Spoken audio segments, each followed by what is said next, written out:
Hello, everyone. Hope you are doing great. And let's start with today's story, titled, My Girlfriend is Unusually Buying New Bras and Panties. OP and his girlfriend both are 24. This story might seem boring at first, but believe me, it goes from 0 to 100 in a moment. Now back to the story. Over the last 2.5 weeks, my girlfriend has bought close to 9 new pairs of lingerie. This is unusual because she bought some 7 new pairs somewhere at the beginning of April. Now, I don't mind a girl buying new lingerie, but this is unusual. She had close to 40 new pairs of lingerie, a count which keeps on decreasing every other day.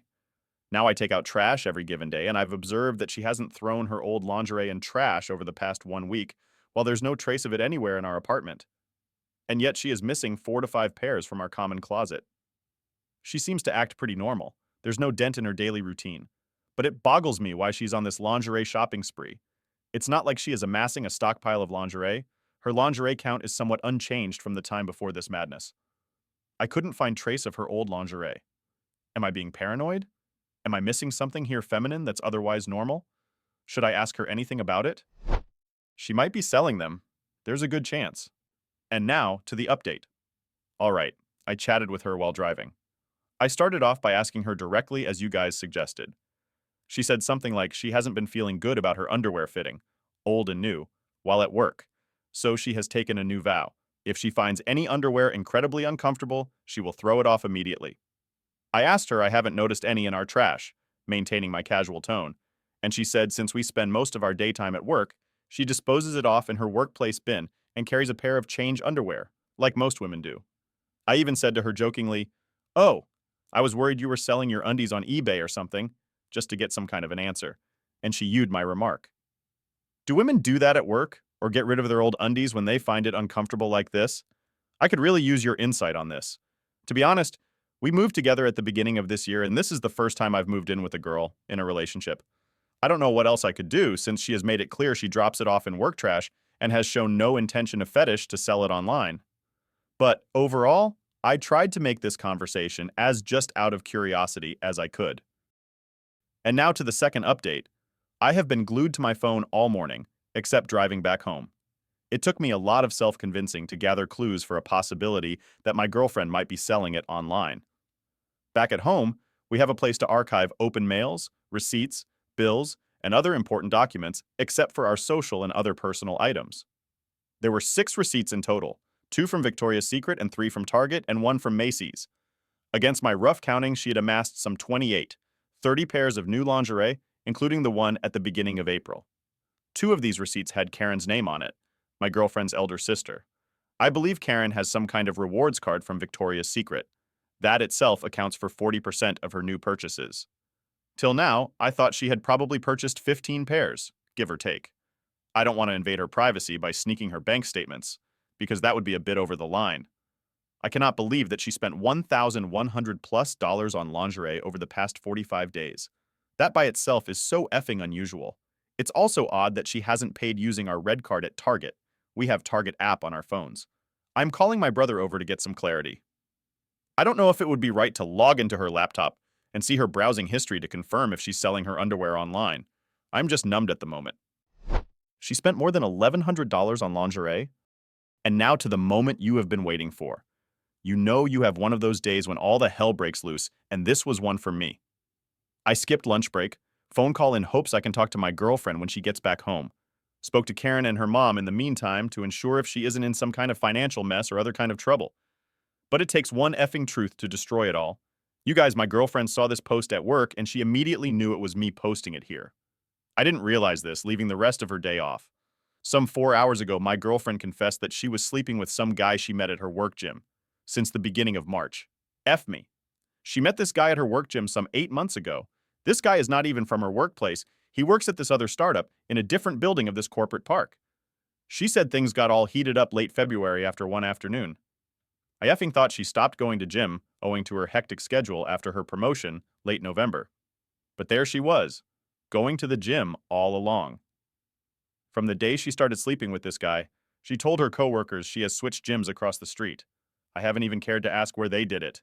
The missing underwear? This is so messed up. Sick. She had this realization midway in March that this was wrong. I don't know why I never saw this side of her, but she began buying new underwear and throwing it off as some effing guilt ritual. She said she couldn't get off that guilt of wearing the same underwear in bed with me as she wore hours earlier sleeping with that scumbag. Do you know how disgusting that feels? Who effing does this? Throw underwear because you want to dust off guilt from having it worn during sex with a guy you've met and barely known? I was stand still, but I held up for the moment.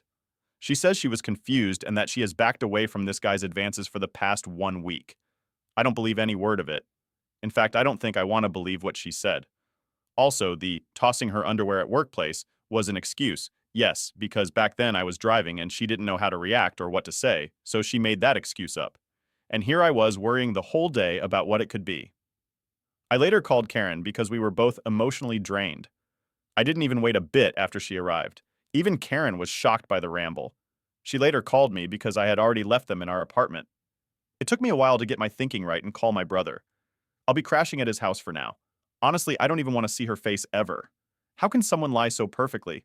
How can someone be so cold that they show no emotional change or discomfort when sleeping with two people? What the F?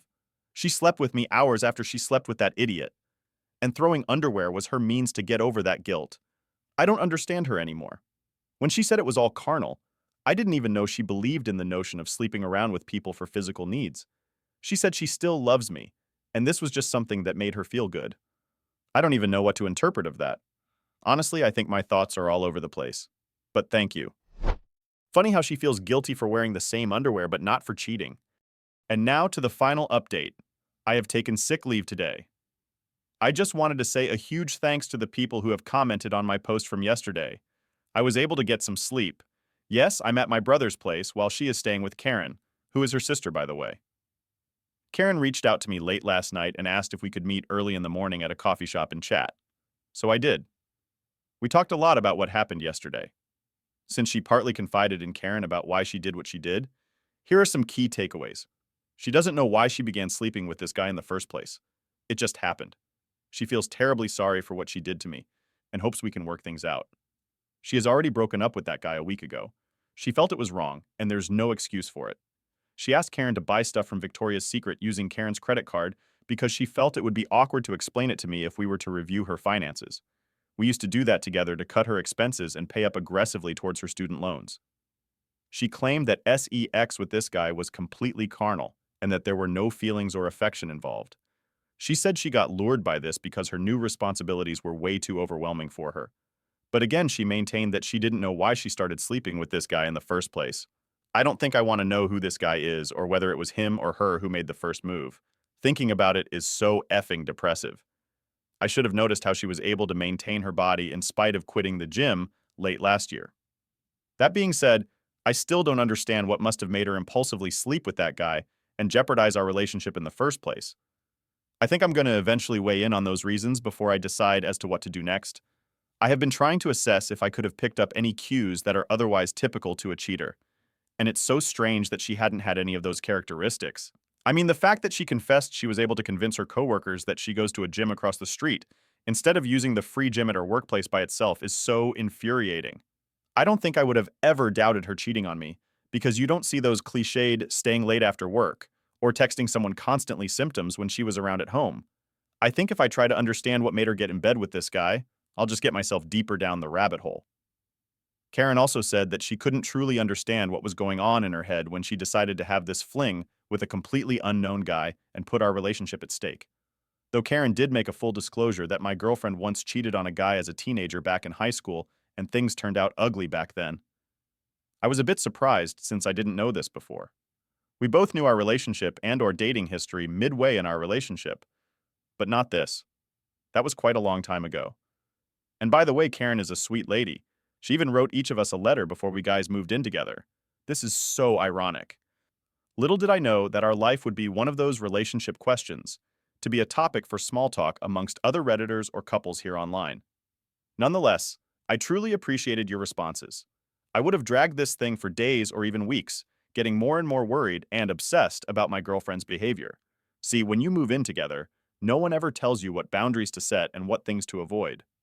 I think I made a mistake there. Maybe I should have checked on her time and again to see if something had been bothering her at work. I think the first time living with someone that aren't your parents or drunk dudes back from college is always awkward and wonderful at the same time. Don't take it as an advice, But as a takeaway from my ill-fated experience, just ask your significant other time if he or she has anything to share that's bothering him or her. When she was drained back from work after her promotion, before we moved in, I seriously thought it would be better if I give her own time and not bring work talk during dinners or when we hung out together. Little did I realize that this could have made her look for comfort elsewhere. I can also affirm that I have been around her as long as she needed me, but I guess we were both busy complimenting each other in our apartment by who gets to do what to upkeep of our surroundings, groceries, social responsibilities, instead of just being in moment and listen to one another. I just picked up my car and got off from my meeting with Karen at a coffee shop. I have the remainder of this weekend all to myself. While my brother and his wife have been incredibly supportive, I thought of getting myself checked in to the first available counselor, even if that's just one time. I haven't told any of my friends or coworkers about it, so it's going to be social life as usual unless I come to a decision as to what to do next. It's like you are pissed off for having your trust shattered, but then you need to walk through those broken pieces to get out of it, without getting yourself hurt. So now our apartment stays deserted while I figure out what to do next. Sorry for the ramble, but thank you, again. Don't blame yourself. This isn't on you, it's on her. And let's read the comments before we wrap this up. Someone asked OP, "What happened after the confrontation?" OP replied with, "She was crying really hard. At one point in time, she fell down. I was angry as hell. I was constantly trying to keep myself in control and not do anything stupid back then. When I was leaving, she was still crying, but Karen was there around her. I didn't look her in the eyes while leaving because I was just pretty confused and angry." Another comment, "Have you talked to her at all? Still sleeping at your brother's and she at her sister's? Can you break the lease?" OP replied with, "I haven't talked to her. I've been avoiding this since almost the past few days. She's over at her sister's. She drove by, as I know the car Karen drives, and it's a pretty small neighborhood. Karen met me Monday evening and said she hasn't stopped crying over the weekend, but she agreed it's my decision on what's next. She hasn't spoken much to Karen or her mother either, it seems. I spoke to the leasing office and they said under circumstances I can terminate the lease and pay rent until they find a new occupant. Haven't given much thought here. I think I'll be fine from a financial standpoint. Have been living frugally and saved for a while." And that's it for today. Dear viewers, don't forget to like and subscribe so you never miss out. See you next time. Bye-bye.